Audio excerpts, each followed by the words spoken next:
Hello everyone. तो कैसे हैं आप सभी। तो स्वागत है आपका अपने यूट्यूब चैनल पे। तो उम्मीद है कि आप खुश होंगे, मस्त होंगे और ज़बरदस्त होंगे और अपने अपने पढ़ाई में व्यस्त होंगे। तो चलिए आज हम ऑर्गेनिक केमिस्ट्री के एक बहुत से महत्वपूर्ण टॉपिक बोल सकते हैं, क्योंकि चैप्टर के अंतर्गत अंतर्गत ही आता है। इस चैप्टर का नाम है, यहाँ पे देखिए लिखा है ईथर। क्या लिखा है? ईथर। ईथर चैप्टर का नाम है ईथर। इसको समझने का कोशिश करिएगा और बहुत प्यारा सा चैप्टर है। ठीक है, बहुत प्यारा सा चैप्टर और समझने वाला चैप्टर। ठीक है, ईथर। ईथर आप सब बहुत देखे हैं। चलिए ज़्यादा समय की बर्बादी ना करते हुए चैप्टर को हम स्टार्ट करते हैं। तो यहाँ पे लिखा है ईथर क्या है, व्हाट इज ईथर। ईथर क्या है? तो इसमें बोला गया है, जब किसी जल के अणु से, जल के अणु को आप जानते हैं H2O, के दोनों हाइड्रोजन परमाणु को एल्किल या एराइल समूह द्वारा प्रतिस्थापित कर दिया जाता है तो बनने वाले यौगिक ईथर कहलाते हैं। इसे जल का अणु, जैसे देखिए, जैसे ये जल का अणु है H2O, जब जल के दोनों हाइड्रोजन को एल्काइल मीन्स R या एराइल समूह द्वारा प्रतिस्थापित कर दिया जाएगा, सिर्फ बचेगा O। ठीक है, दोनों हाइड्रोजन निकलने के बाद बचेंगे क्या? सिर्फ O। और उसके जगह पे, हाइड्रोजन के जगह पे एल्काइल समूह या तो एराइल समूह जुड़ जाएंगे, वही कहलाएगा, क्या कहलाएगा? ईथर। ठीक है, ये ईथर कहलाएंगे। तो आगे हम देखते हैं क्या लिखा है, इसको हम मिटा देते हैं। ठीक है, इसको मिटा देते हैं। मतलब जल के अणु से क्या बनते हैं? ईथर बनते हैं। फिर देखिए, फिर बोला गया है कि दूसरे शब्दों में एल्केनो के हाइड्रोक्सी व्युत्पन्न को ईथर कहा जाता है। एल्केन के हाइड्रोक्सी व्युत्पन्न, जैसे OH रहता है ना, हाइड्रोक्सी, OH से H को प्रतिस्थापित कर देंगे तो बन जाएगा क्या? ईथर बन जाएगा। क्या बन जाएगा? ईथर। जैसे यहाँ पे देखिए, ये R समान भी हो सकता है या अलग अलग भी। अगर समान एल्किल समूह रहेंगे तो उसे सममित ईथर कहते हैं, सिमेट्रिक ईथर। अगर R असमान रूप से रहेंगे तो उसे असममित ईथर कहते हैं। आगे हम देखते हैं।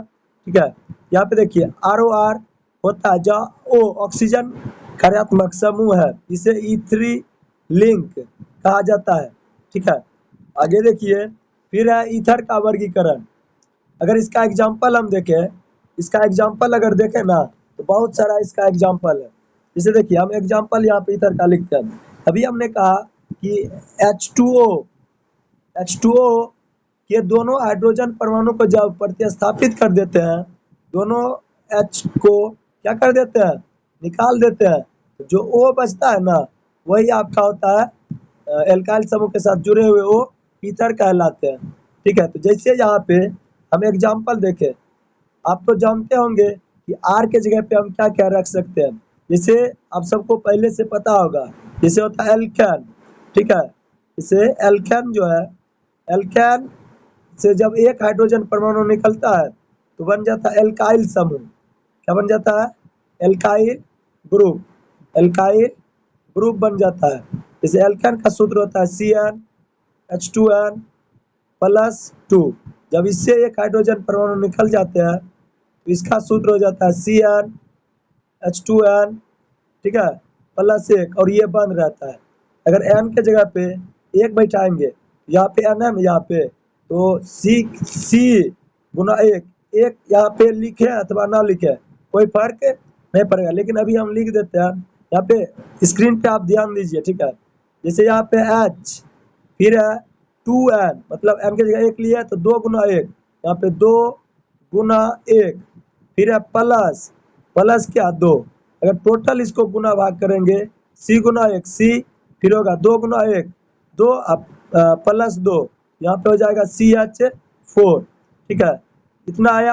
अगर इधर n बराबर 1 रखेंगे तो यहाँ आ जाएगा C गुना 1 C, फिर H 2 गुना 1, फिर है +1, इधर बंद भी है इधर। ठीक है, यहाँ पे देखिए ये बंद है कि ना, ध्यान दीजिएगा। ठीक है, अब देखिए इसको जब गुना करेंगे, टोटल गुना भाग करने पर देखिए C गुना 1 C, फिर देखिए 2 गुना 1 2 +1, क्या गया? CH3। तो ये हो गया एल्काइल समूह। एल्काइल समूह को R से सूचित किया जाता है।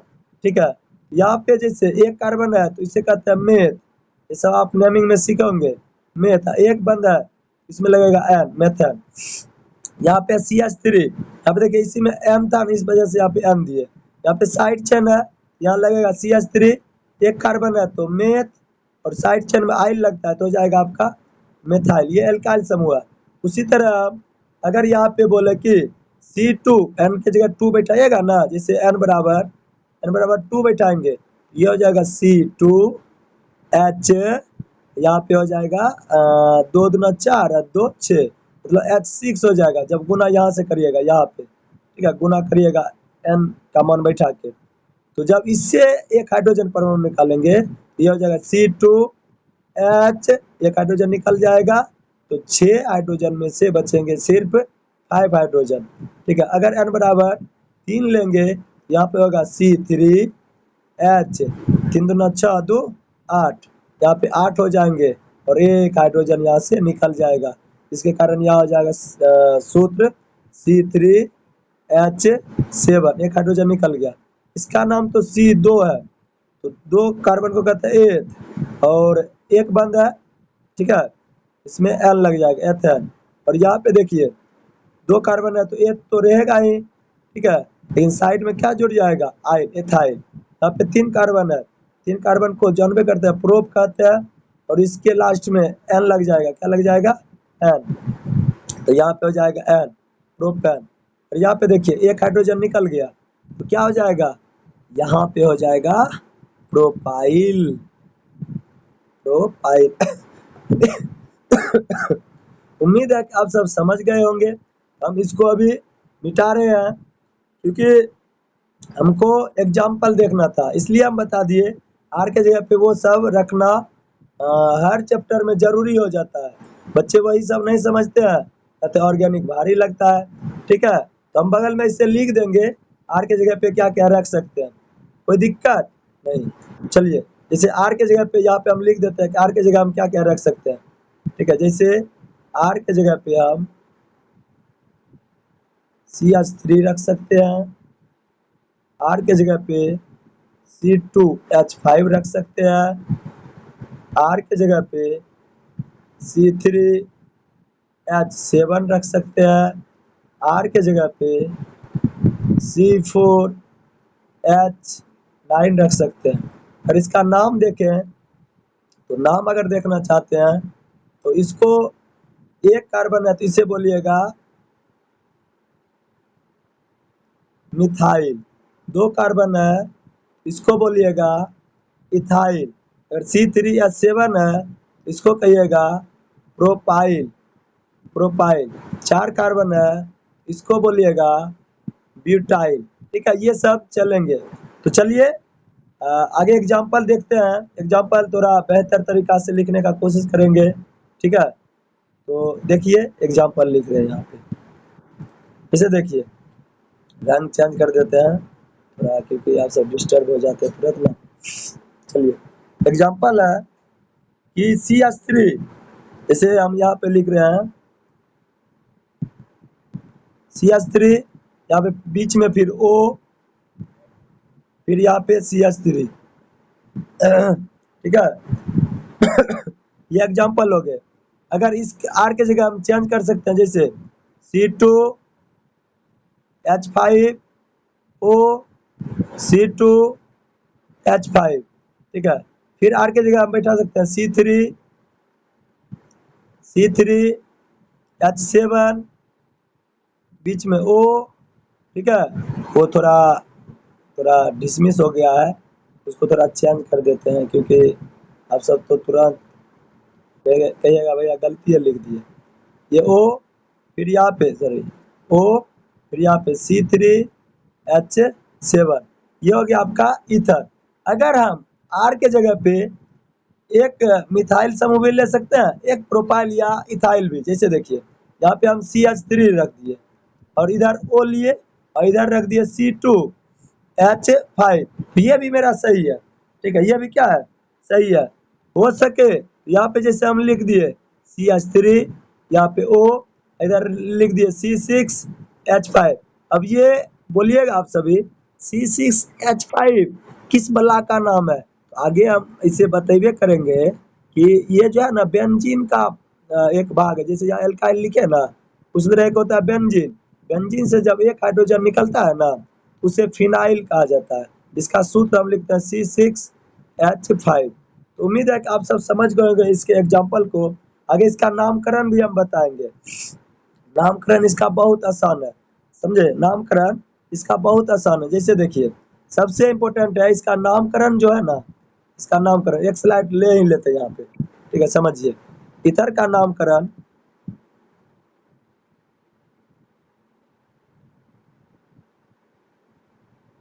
दो तरह से करते हैं।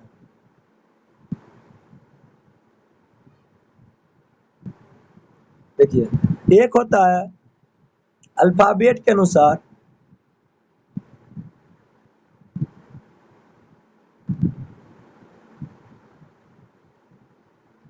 अल्फाबेट के अनुसार डायरेक्ट उसमें करते क्या है कि अल्फाबेट के अनुसार उस अल्फाबेट को पहले लिखते हैं जो एबीसीडी में पहले आता है, मतलब अल्फाबेट में पहले आता है।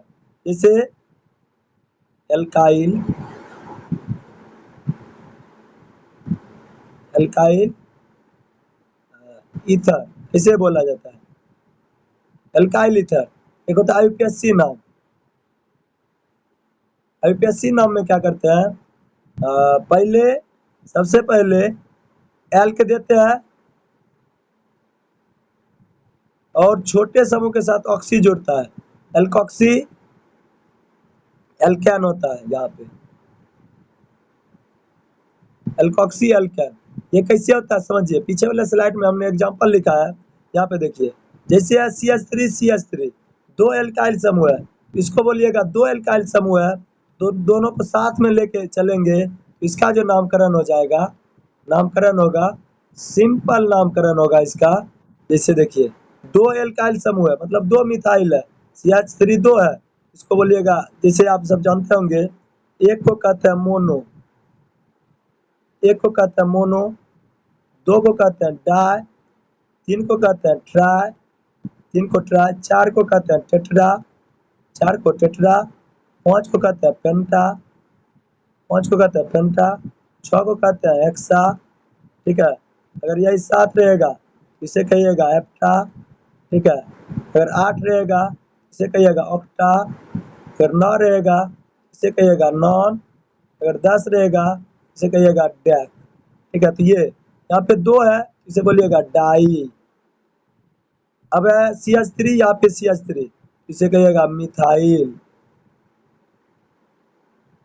बीच में कौन बाबा है, ईथर बाबा, तो इसको बोलिएगा डाई मिथाइल ईथर, ठीक है? ये हो गया नाम, ये हुआ सामान्य नाम। उधर जो हम अल्फाबेट वाला लिखे है ना, ये वाला, तो इसी को कहते हैं हम कॉमन नाम या सामान्य नाम। इसको तो जानवे करता है, यूपीएससी नाम कहते हैं। देखिए, यहाँ पे जैसे है डाइमिथाइल ईथर, इसका अगर हम यूपीएससी नाम देखना चाहे, इसे कहिएगा एक के साथ ऑक्सी जाएगा, एक के साथ, छोटे समूह के साथ ऑक्सी जाता है, तो एक कार्बन है, बोलिएगा मेथ, और वो जाएगा तो बोलेगा ऑक्सी, और एक कार्बन है तो यहाँ मिथाइल मत बोलिएगा, मिथॉक्सी, क्योंकि यहाँ पे आप हमने बताया था एल्कॉक्सी, मतलब एल कार्बन का संख्या, ऑक्सी उसके बाद एल्क और बॉन्ड में ये देख देना है, ये ना कि एल्काइल समूह दे देना है। यहाँ होगा मिथॉक्सी, एक कार्बन है तो मेथ, मेथ और एन, एल्कॉक्सी मेथन। यहाँ पे देखिए क्या है, एक ही तरह के दो यौगिक है, इस दो है तो इसमें लग जाएगा डाई, और C2H5 को कहते हैं इथाइल, हो जाएगा डाई इथाइल, बीच में O है, इसे बोलिएगा ईथर, बोलेगा ईथर, ठीक है? तो आप सब समझ गए होंगे। इसका अगर हम वो वाला नाम देखें, समय आईयूपीएसी नाम, तो हो जाएगा इथॉक्सी एथेन, इथॉक्सी, क्योंकि एक के साथ हो जाएगा, इसको थोड़ा मिटाने का कोशिश किया जा रहा है, ये वाला जो है,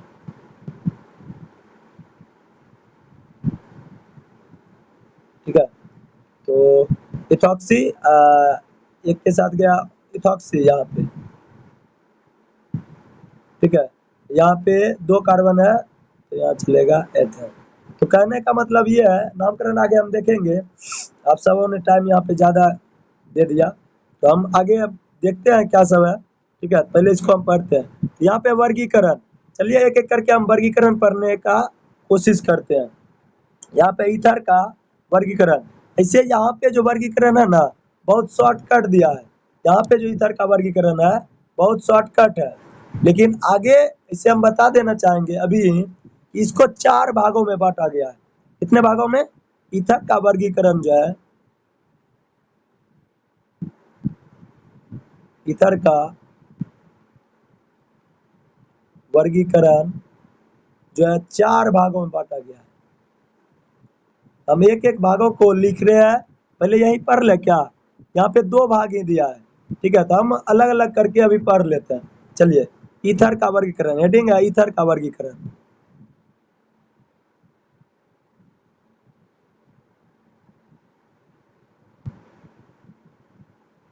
ईथर का वर्गीकरण बहुत सिंपल टॉपिक है, ठीक है, समझ जाएगा, बहुत बड़ा चीज नहीं है, तुर्रम खा नहीं है, इतना तो जरूर जानिएगा।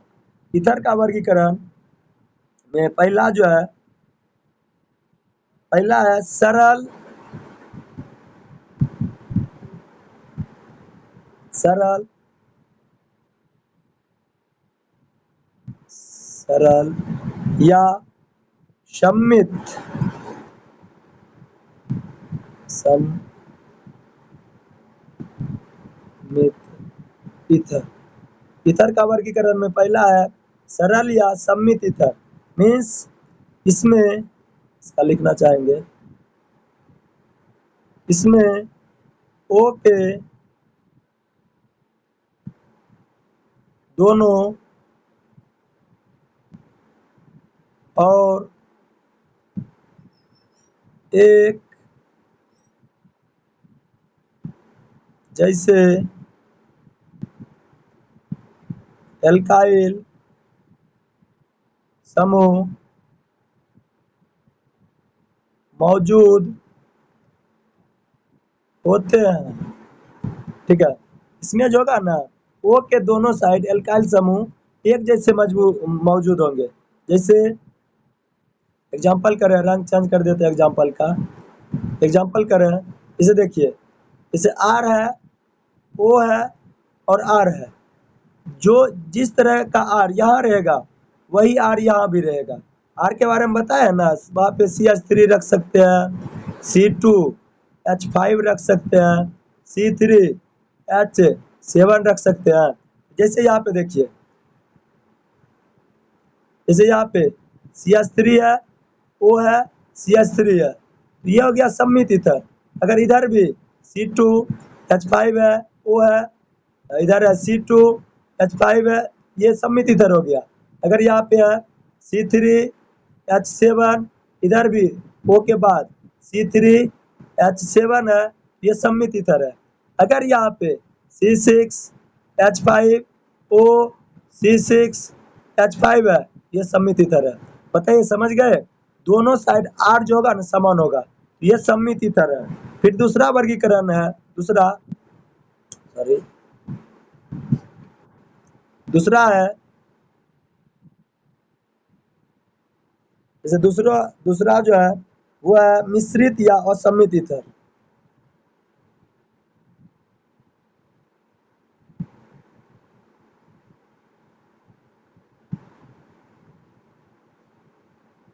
मिश्रित या असम्मित ईथर, आप सब 2x में वीडियो देखिएगा, ठीक है। मिश्रित या असम्मित ईथर मीन्स इसमें ऑक्सीजन, इसमें ओ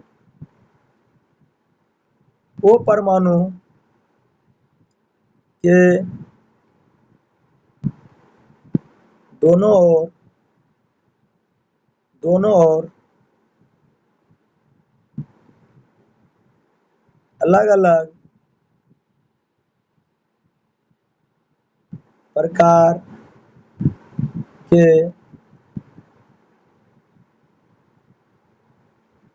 एल्काइल समूह मौजूद होते हैं। इसमें जो है ना ऑक्सीजन परमाणु के दोनों साइड अलग अलग तरह के एल्काइल समूह मौजूद होते हैं। जैसे देखिए, जैसे R है तो बीच में O है, फिर R है, एक साइड का एल्काइल समूह दूसरा रहेगा, दूसरे साइड का एल्काइल समूह दूसरा रहेगा। जैसे है CH3O, तो यहाँ पे रहेगा दूसरा, जैसे यहाँ हो जाएगा C2H5 इस तरह से। अगर यहाँ पे है C2H5 फिर O, तो यहाँ आ जाएगा आपका दूसरा, जैसे यहाँ आ जाएगा C3H7। मतलब एल्काइल समूह अलग अलग रहेंगे। एल्काइल समूह क्या रहेंगे? अलग। जैसे यहाँ पे है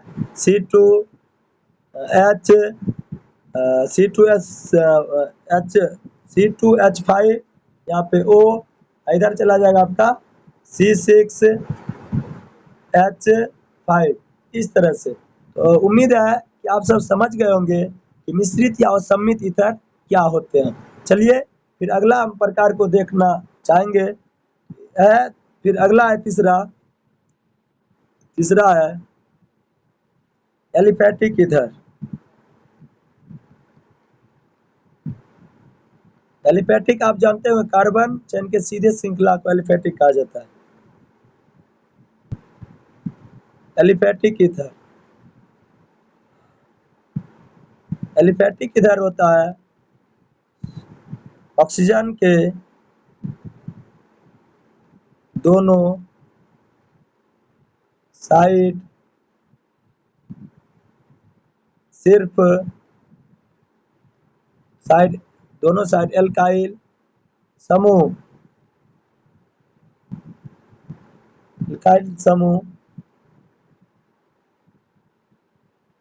जुड़े होते।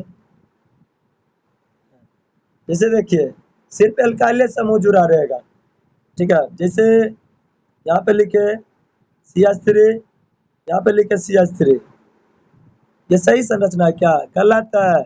इसके बीच क्या होता है? आप सब सिर्फ देख रहे हैं। यहाँ पे क्या है? गलत संरचना हो गया, क्योंकि इसके बीच रहता है O, इसके बीच क्या हो जाएगा? O। यहाँ पे थोड़ा सा O दे दीजिए, ठीक है। यहाँ पे जैसे C2H5O, C2H5, ये क्या हो गया आपका? ये हो गया एलिफैटिक ईथर, ठीक है। सिर्फ 8 समूह रहेंगे इसमें। क्या रहेंगे? 8 समूह रहेंगे। चलिए अगला हम प्रकार देखना चाहेंगे। चौथा है एरोमेटिक ईथर।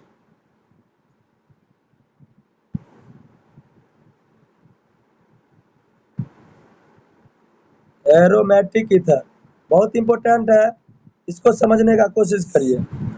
यहाँ पे लिख रहे हैं, इसमें ऑक्सीजन परमाणु से कम से कम इसमें ऑक्सीजन परमाणु से कम एक एराइल आप जानते होंगे, ये वाला समूह एराइल, लिख देते पूरा नाम, एराइल समूह जुड़े होते हैं। जो शॉर्ट में समूह जुड़े होते हैं। एराइल समूह को शॉर्ट में AR कहते हैं, ठीक है, जानिएगा। एग्जाम्पल लिखना चाहेंगे, जैसे देखिए इसका एग्जाम्पल है CH3O C6H5। मतलब यहाँ पे देखिए, ये जो है एक समूह रहेगा एल्काइल का और एक समूह रहेगा एराइल का, ये हो जाते हैं एरोमेटिक ईथर। क्या हो जाते हैं? Aromatic ether. यहाँ पे देखिए दूसरा एग्जांपल C6H5O C2H5, इससे हो सकता है C6H5O C6H5, ठीक है।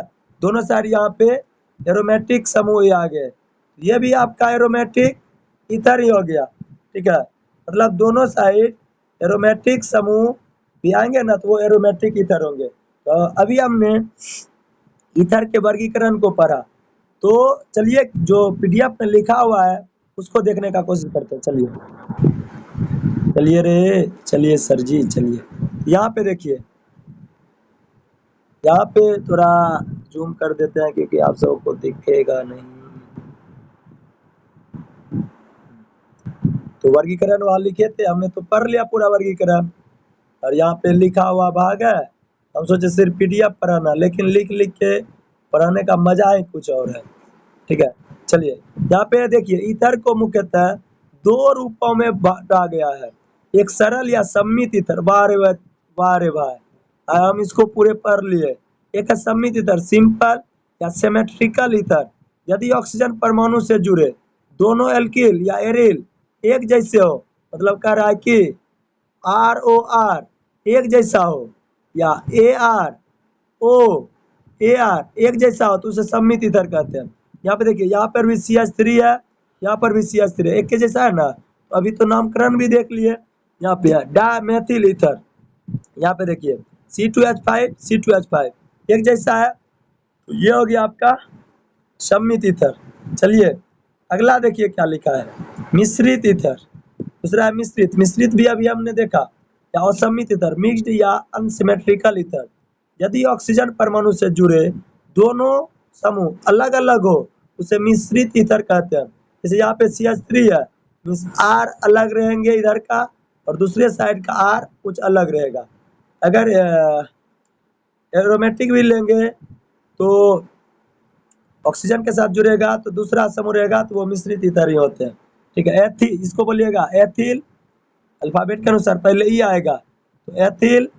ठीक है, उसके बाद मेथिल, सामान्य नाम है, अब वो सामान्य नाम है, उसके बाद हो जाएगा ईथर। ठीक है, तो कोई दिक्कत नहीं, इसको हम मिटा दे रहे हैं क्योंकि ग्रुप पे पीडीएफ भेज देंगे। सुनिए, जिसको पीडीएफ लेना हो, जिसको पीडीएफ लेना हो, वो हमारे नंबर 90 65 40 66 46 पे मैसेज करेंगे कि हमें क्लास 12 के ईथर चैप्टर का पीडीएफ चाहिए, तो आपको वो पीडीएफ प्रोवाइड हो जाएगा, कोई दिक्कत नहीं। चलिए अगला स्लाइड में जाते हैं। ईथर का वर्गीकरण हमने पढ़ लिया, यहाँ पे देख लिया, इसको भी देखा, मिश्रित ईथर देखा, एलिफेटिक ईथर देखा, एरोमेटिक ईथर देखा, नामकरण भी कुछ हद तक देख लिया। अब देखिए यहाँ पे है कुछ नामकरण की विधियां। नामकरण की विधियों में हमने नामकरण इसका जो है ना पढ़ लिया। ठीक है, नामकरण इसका पढ़ा। देखिए नामकरण क्या है, ईथर के नामकरण के मुख्यतः दो पद्धतियां हैं। नेमिंग जो है नोमेनक्लेचर दो तरह से, एक सामान्य नाम पद्धति, इसमें ऑक्सीजन से जुड़े एल्किल समूह के नाम वर्णमाला अल्फाबेटिकल ऑर्डर के अनुसार लिखे जाते हैं। अंत में क्या जोड़ देते हैं, ईथर, मतलब इसमें सिर्फ क्या करते हैं, एल्काइल, ठीक है, अल्फाबेट के अनुसार, लास्ट में ईथर जोड़ देते हैं, बस ईथर जोड़ देते हैं। यूपीएससी नाम में क्या करते हैं, एल्कॉक्सी, एल्कॉक्सी, ठीक है, एल्कॉक्सी और एल्केन कर देते हैं छोटे समूह के साथ। एल्कॉक्सी जो लिया जाता है ना, यहाँ पे देखिए लिख रहे हैं हम, एल्कॉक्सी हमेशा छोटे एल्काइल समूह के साथ जाता है।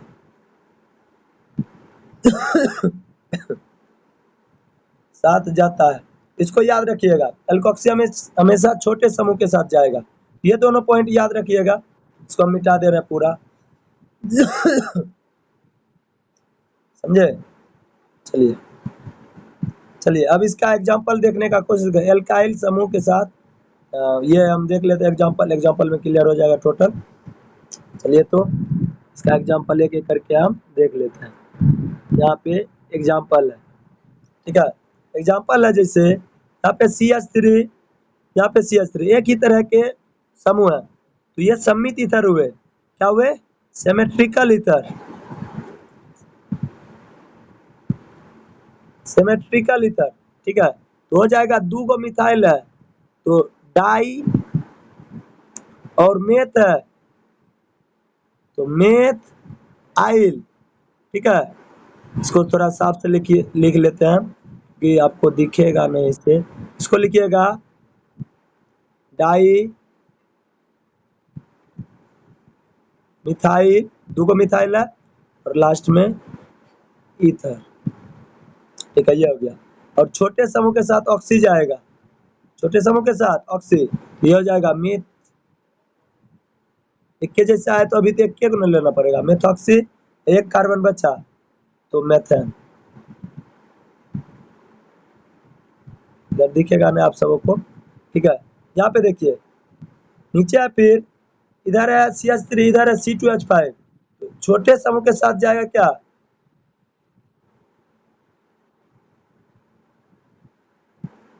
छोटे समूह के साथ, यहाँ पे छोटे समूह के साथ जाएंगे ऑक्सी, ये हो गया मिथॉक्सी। ठीक है, आईपीएससी नाम में चलेगा। ये है 2 कार्बन एथेन, यहाँ पे देखिए मेथॉक्सी एथेन लिखा गया है ना। मेथॉक्सी छोटे समूह के साथ ऑक्सीजन, इधर 2 कार्बन है, इधर एक है ना, हुआ छोटा, तब मिथॉक्सी C2H5, यहाँ पे 2 कार्बन है तो इसको बोलिएगा एन। यहाँ पे देखिए इधर है इथाइल, ई से स्टार्ट हो रहा है, ये मिथाइल है, एम से स्टार्ट हो रहा है। अल्फाबेट में पहले ई आता है आगे, यहाँ पे देखिए पहले लिखा है इथाइल, फिर है मिथाइल, तब जाके लास्ट में ईथर, बजबो तीतर भीतर। ठीक है, आगे देखिए क्या है, एक के जैसा समूह है C2H5, इधर भी C2H5, तो यहाँ पे क्या है सर, दोनों एक ही जैसा है, तो किधर से भी ऑक्सी बोलिए, कोई टेंशन की बात नहीं है। इसे बोलिएगा इथॉक्सी, एथॉक्सी, एथेन, यहाँ पे देखिए लिखा है एथॉक्सी एथेन, एथॉक्सी, यहाँ पे एथेन, एथॉक्सी एथेन। यहाँ पे देखिए 2 समूह इथाइल है, इसलिए डाई इथाइल, यहाँ पे ईथर। हो गया नामकरण। उम्मीद है कि आप सब समझ गए होंगे। चलिए हम आगे थोड़ा बढ़ने का कोशिश करते हैं, आगे हम देखते हैं कि क्या लिखा गया है। यहाँ पे देखिए अब है इसके बनाने के विधियों को देखेंगे। ठीक है, इसके बनाने के विधियों को देखेंगे कि क्या होता है। पहला है, यहाँ पे तो 2 ही विधि है, इससे बहुत सारे विधि है। ठीक है, इसके बहुत सारे विधियां हैं, तो अभी हम इस वीडियो में इतना ही रहने देते हैं। बनाने का विधि अगला वीडियो में हम आपको बताएंगे। तो ये क्या क्या है, जैसे बनाने का विधि में अल्कोहल के निर्जलीकरण द्वारा जब एथिल अल्कोहल का अधिक H2SO4 के साथ 140 डिग्री सेल्सियस पर गर्म किया जाता है तो ये जल निकल जाते हैं, जल निकल जाते हैं और आपको क्या प्राप्त होता है, ईथर प्राप्त होता है। ठीक है, फिर अगला पीडीएफ में देखिए, यहाँ पे दिया William synthesis, super most reaction है ये। सुपर मोस्ट रिएक्शन इस वजह से क्योंकि बिहार बोर्ड के लिए ये बहुत इंपॉर्टेंट होता है, BS के लिए ना बहुत इंपॉर्टेंट रिएक्शन है। यहाँ देखिए, यह प्रयोगशाला में शुद्ध और विशेष रूप से असमित मिक्स्ड ईथर बनाने के सबसे सर्वोत्तम विधि है। जब किसी एल्किल हैलाइड को, देखिए यहाँ पे एल्किल हैलाइड को सोडियम एथॉक्साइड के साथ अभिक्रिया किया जाता है, गर्म किया जाता है तो ईथर प्राप्त होते हैं। ये देखिए यहाँ से ये सोडियम बाबा और एक्स बाबा निकल जाते हैं। ठीक है, ये निकल जाते हैं और इधर आपको प्राप्त होता है सिर्फ और सिर्फ ईथर। सिर्फ और सिर्फ क्या प्राप्त होता है, ईथर प्राप्त होते हैं। यहाँ पे देखिए ईथर प्राप्त होते हैं। ठीक है, कोई दिक्कत, यहाँ पे सोडियम हैलाइड प्राप्त होगा। यहाँ पे एग्जाम्पल भी है, एग्जाम्पल थोड़ा देखिएगा। एग्जाम्पल है कि CH,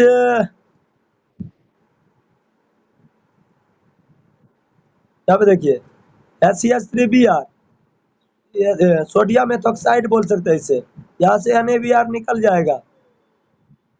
ठीक है, NaBr निकल जाएगा और आपको जो प्राप्त होगा सिर्फ और सिर्फ यहाँ पे मेथॉक्सी एथेन प्राप्त होगा और NaBr प्राप्त होगा।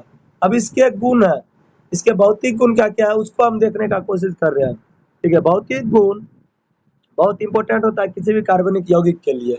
भौतिक गुण में देखिए क्या लिखा है, भौतिक गुण में है कि इसकी अवस्था dimethyl ether, dimethyl ether means CH3OCH3, dimethyl ether यही होते हैं डायमेथिल ईथर, ठीक है। डायमेथिल ईथर और एथिल मेथिल ईथर सामान्य ताप पर गैस होते हैं, जबकि उच्च सदस्य सुगंधित रंगहीन होते हैं। ये रंगीन होते हैं, अवस्था तो देखना ही पड़ेगा। क्वथनांक देखिए, ईथर का क्वथनांक समान अनुभार वाले अल्कोहल की तुलना में बहुत कम होते हैं। ऐसे इसका पूरे ऑर्गेनिक केमिस्ट्री का एक ही बार क्वथनांक देखा जाता है। अभी हमारे पास टाइम नहीं है तो हम आपको बताते हैं। यहाँ पे देखिए, मतलब अल्कोहल के तुलना में इसका क्वथनांक थोड़ा तबीयत खराब है, थोड़ा कम होता है, क्योंकि ईथर के अणुओं के बीच अंतरा आणविक हाइड्रोजन बंध नहीं पाया जाता है। जिसमें हाइड्रोजन बंध पाया जाता है ना, उसका क्वथनांक अधिक होता है। यहाँ पे देखिए विलेयता, ये जल, ये जो है हम ये जल में बहुत कम विलय होते हैं, क्योंकि जल के अणुओं के साथ सीमित हाइड्रोजन बंध ही बना पाते हैं।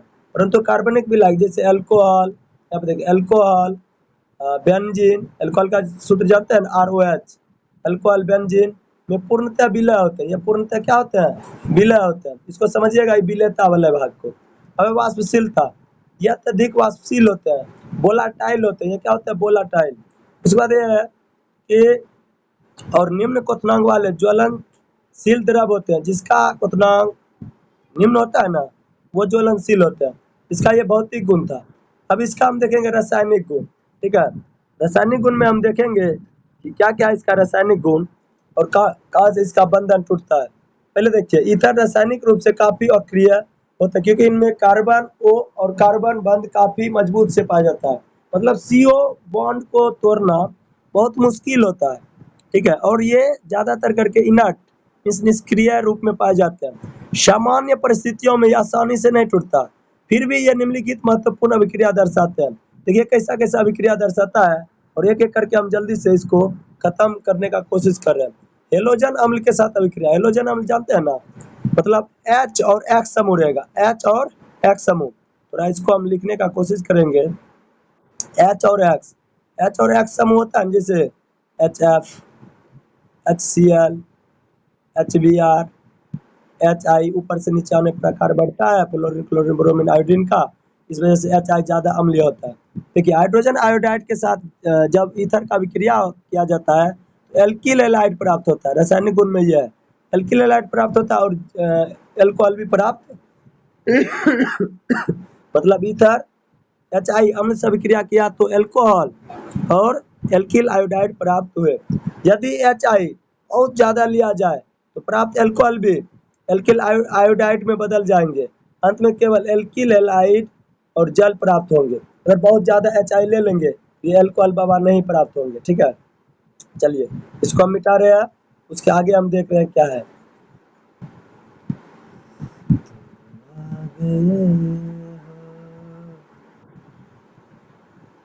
तबीयत खराब है, बोल नहीं पाते सही से, ठीक है, तो इतना ज्यादा घबराने की बात नहीं है। चलिए अब है परऑक्साइड के निर्माण में, ईथर का जो है निर्माण परऑक्साइड के निर्माण में भी होता है। ये किस तरह से होता है उसको हम देखेंगे। यहाँ पे इसको थोड़ा बड़ा कर लेते हैं, इतना रहने दे, दिख रहा होगा आप सबको। यहाँ पे देखिए, वायु और प्रकाश की उपस्थिति में लंबे समय तक ईथर को खुला रखने पर ईथर ऑक्सीजन से क्रिया करके अत्यधिक विस्फोटक पदार्थ परऑक्साइड बना लेता है, जो आश्वन डिस्टिलेशन के समय खतरनाक हो सकता है। जैसे ये ईथर, इसे बोलिएगा डाएथिल ईथर, जब O2 से अभिक्रिया किया ऑक्सीजन से खुले वातावरण में छोड़ने पर ये डाएथिल परऑक्साइड बना दिया, ठीक है। बहुत खतरनाक होता है, विस्फोटक होता है। जल अपघटन इसका किया H2SO4 की उपस्थिति में उच्च दाब पर, तो तापमान गर्म करने पर ईथर जल अपघटन हो जाता है और अल्कोहल के 2 अणु प्राप्त होते हैं। जब अल्कोहल का अभिक्रिया जल से किए, सॉरी ईथर का अभिक्रिया किसे किए? जल से, तो हुआ क्या? यहाँ पे देखिए, ज्यादा H2SO4 लिए, ठीक है, सॉरी तनु H2SO4 लिए और उच्च दाब लिए, तो यहाँ पे 2 मोल हमें अल्कोहल प्राप्त हुए। अगला देखिए क्या है रासायनिक गुण। यहाँ पे हो गया ये खत्म, ये था आपका शॉर्टकट नोट। ये क्या था? Shortcut note. यहाँ पे देखिए डाएथिल ईथर का उपयोग प्रयोगशाला और उद्योगों में एक महत्वपूर्ण विलायक के रूप में वसा, तेल और रेजिन घोलने के लिए किया जाता है। यहाँ पे शल्य चिकित्सा, सर्जरी के इतिहास में इसका उपयोग लंबे समय तक निश्चेतक के रूप में बेहोश करने की दवा के रूप में किया जाता रहा है। आगे देखिए 4 पेज और है, जिसमें हम कल एक एक करके अगले वीडियो में हम ईथर के महत्वपूर्ण गुणों को इस पीडीएफ से हम पढ़ाने का कोशिश करेंगे। यहाँ पे आपको दिख रहा होगा ईथर का निर्माण है, किस तरह से ईथर बना, RX के शुष्क Ag2O के साथ गर्म करने पर किस तरह से बना, ये सब हम देखेंगे। ठीक है, तो आज के लिए बस इतना ही। आप सबों को ये वीडियो कैसा लगा आप सब जरूर बताइएगा। ये वीडियो अभी हम यूट्यूब पे अपलोड कर देंगे। ठीक है, चलिए आज के लिए बस इतना ही। कोई घबराने की बात नहीं है, हम एक एक करके आप वीडियो प्रोवाइड करेंगे। Thank you, thank you everyone.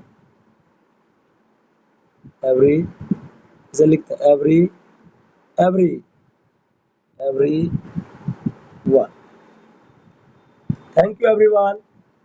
तो जुड़ने के लिए बहुत धन्यवाद। तो आप सबों के लिए एक प्यारा सा सिंबल यहाँ पे हम ले रहे हैं। आप सब मस्त रहिए और स्टार की तरह हमेशा चमकने का कोशिश करिए। चमकिए स्टार की तरह, बहुत बेहतर चमक लाइए खुद में। यहाँ पे हम कैसा स्टार बना दे, थोड़ा चमकिए। यहाँ पे बना दे रहे हैं।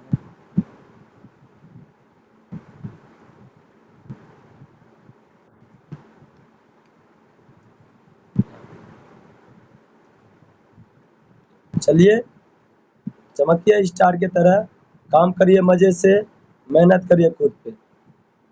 तो आज के लिए बस इतना ही। चलिए।